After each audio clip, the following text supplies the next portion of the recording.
Anda kembali di Berita Utama. Saudara, sampai saat ini proses penyidikan terhadap kasus dugaan kartel kremasi yang viral di media sosial masih berlanjut. Ada 2 staf rumah duka abadi yang tengah diperiksa pihak kepolisian. Pemeriksaan terhadap 2 staf rumah abadi dilakukan pada Rabu lalu dalam dugaan praktek kasus kartel harga kremasi di tengah pandemi. Selain itu, polisi juga mendalami adanya dugaan keterlibatan pihak lain dalam kasus dugaan praktek kartel kremasi. Lantaran dari hasil pemeriksaan sementara, rumah duka abadi tidak menyediakan jasa kremasi.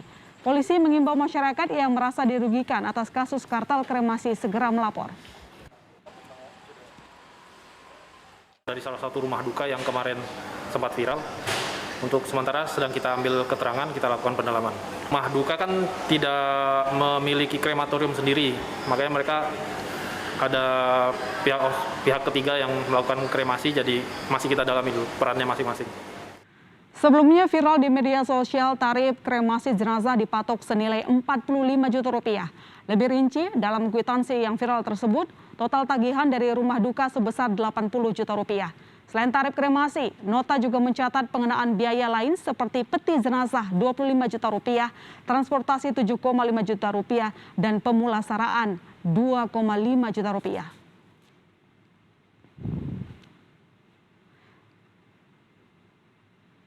Dan saudara, kasus kematian COVID-19 terus naik dalam beberapa hari belakangan. Untuk hari ini tercatat penambahan jumlah kasus meninggal ada 1.449 kasus. Lebih tinggi dari angka kasus meninggal pasien COVID-19 Rabu lalu, yaitu 1.383.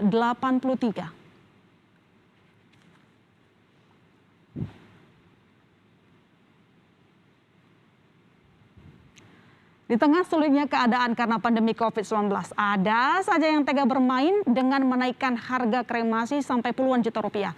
Lantas bagaimana situasi di lapangan? Kita berdialog malam ini dengan pembina Yayasan Krematorium Cilincing, Yusuf Hamka. Selamat malam, Pak Hamka. Pak Hamka, mungkin bisa diceritakan, Anda juga sudah mendengar begitu banyak menaikkan tarif kremasi jenazah pasien COVID-19. Anda sendiri mendengar curhatan, ada macam-macam curhatan, berapa harga yang ditawarkan mungkin? Ya, memang harga dari 25 juta sampai 80 juta, bahkan kalau kemarin ini tidak kita rame-rame, ibaratnya kita protes. Ya kan, dengan berbagai macam cara, ada yang protes dengan tulisan, saya protes dengan memberikan harga resmi dengan di bawah 10 juta, itu harga akan melonjak terus karena mereka kartel bermain antara mereka sehingga mempersulit orang-orang yang sedang berduka. Nah, saya hanya mengingatkan bahwa ini belum selesai. Bukan hanya masalah kremasi. Masalah ini masih ada. Masalah mereka diperas di rumah duka, sebagai rumah dukanya, kemudian mereka diperas di transportasi. Transportasi bahkan ada yang minta 27 juta bulannya.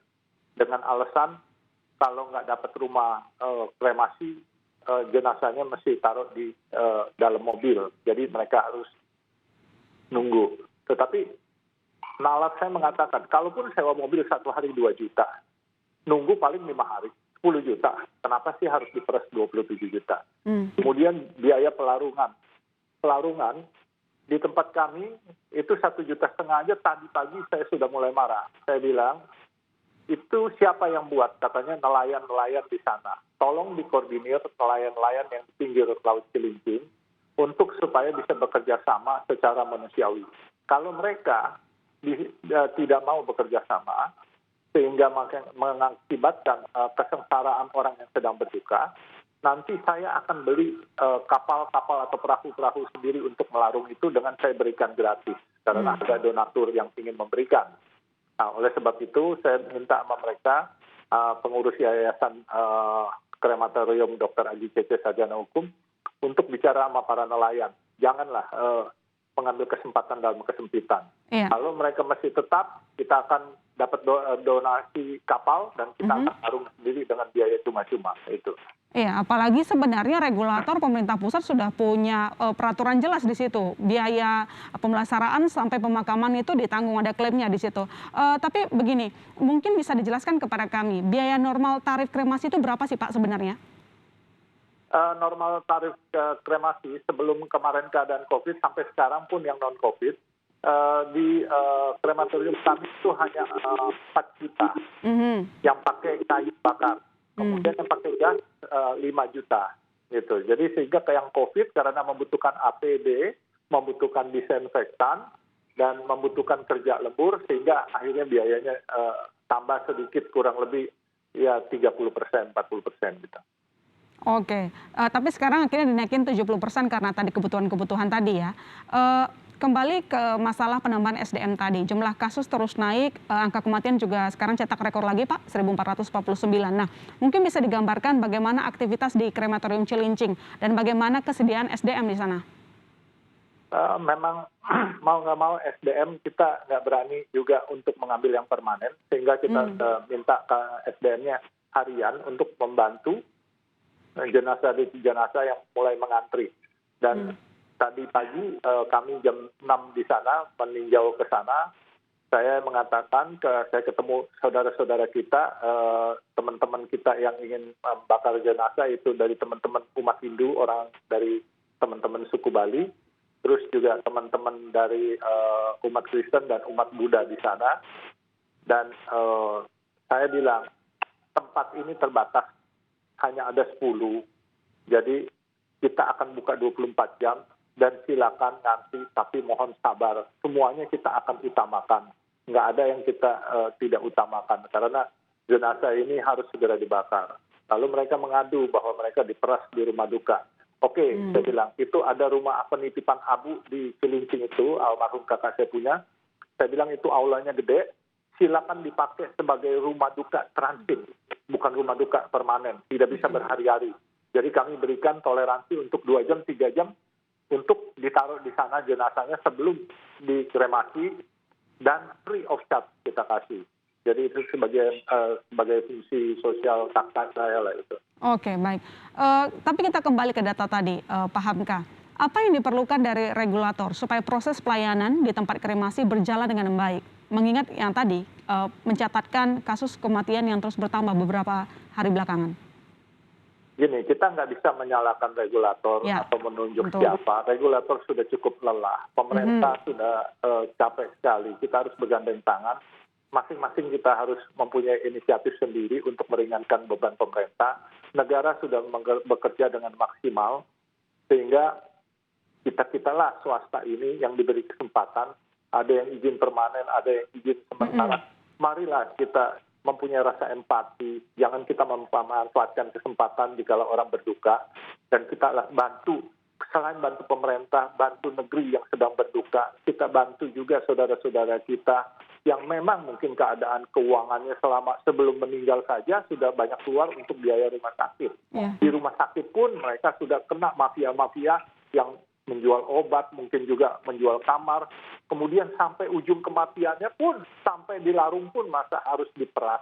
Untuk nggak ada toleransi dan kemanusiaan sama sekali. Itu loh yang saya jelaskan kepada teman-teman pengurus tadi pagi. Kerjasama ya, kita semua harus punya empati begitu. Tapi pertanyaan terakhir saya, melihat kasus terus bertambah, tempat kremasi masih bisa menampung, Pak? Insya Allah, kami prioritaskan first come, first serve. Kalau kebagian malam itu, tunggu saja, digilir, gantian semua. Jadi tempat itu terbuka dan tempat itu luas kurang lebih 6 hektar. Silakan kalau mau diperas sama ambulan, taruh aja jenazahnya di tempat kami. Tinggal aja ambulannya, nanti kita akan prioritaskan semua. Dan silakan aja itu dimanfaatkan semaksimal mungkin untuk kepentingan orang banyak. Kami tidak memikirkan untuk cawe-cawe cari untung di sini. Bahkan saya sampaikan juga bahwa kalau orang yang nggak mampu, cukup bawa surat keterangan lurah atau keterangan camat, dan tentunya surat kematian dari dokter, kami akan berikan gratis. Nah, kalaupun sampai kantor kelurahan atau kecamatan malam-malam sudah tutup, hubungi kelenteng petak 9, yaitu kelenteng Viara Dharma Bakti, atau yang dipanggil Kinteki, kelenteng tertua di Jakarta. Itu beliau menyatakan sebagai donatur tetap untuk membayar untuk orang-orang yang nggak mampu, selain tentunya krematorium Dr. Agi Cece juga memberikan itu. Terus di backup lagi donatur yang tetap sekarang yang sudah menelpon saya, yaitu dari Arta Graha Peduli, dari Salim Group, dan dari Citra Marga Group untuk membayarkan ini semua. Jadi nggak usah sedih, nggak usah khawatir, kami berada bersama kalian. Baik, terima kasih Pak Hamka telah bergabung bersama kami. Semoga tarif yang sudah ditentukan tadi juga diikuti oleh semua krematorium yang ada di Jakarta yang tidak permanen tentu saja. Dan kita semua kerja sama-sama, jangan sampai ada yang ambil keuntungan di tengah kesulitan begitu ya Pak Hamka. Betul. Dan baik lagi bahwa tarif ini sedang kita kalkulasi lagi. Begitu PPKM selesai, kayu menjadi tidak terhambat dan lebih murah, kita akan turunkan lagi. Bahkan kalau krematorium yang mengadakan kartel tidak taubatan nasuha, saya dengan teman-teman donatur sudah mengatakan bahwa kita akan berikan gratis. Baik. Kita nggak mau mematikan usaha orang lain. Tetapi kalau mereka memeras saudara-saudara kita, umat Buddha, umat Kristiani, umat Hindu, apa boleh buat? Kita harus lawan dengan kebijaksanaan yang manusiawi. Itu aja. Sebuah gerakan yang sangat dibutuhkan kondisi saat ini. Terima kasih sekali lagi Pak Hamka, sampai jumpa. Sehat-sehat selalu. Assalamualaikum warahmatullahi wabarakatuh.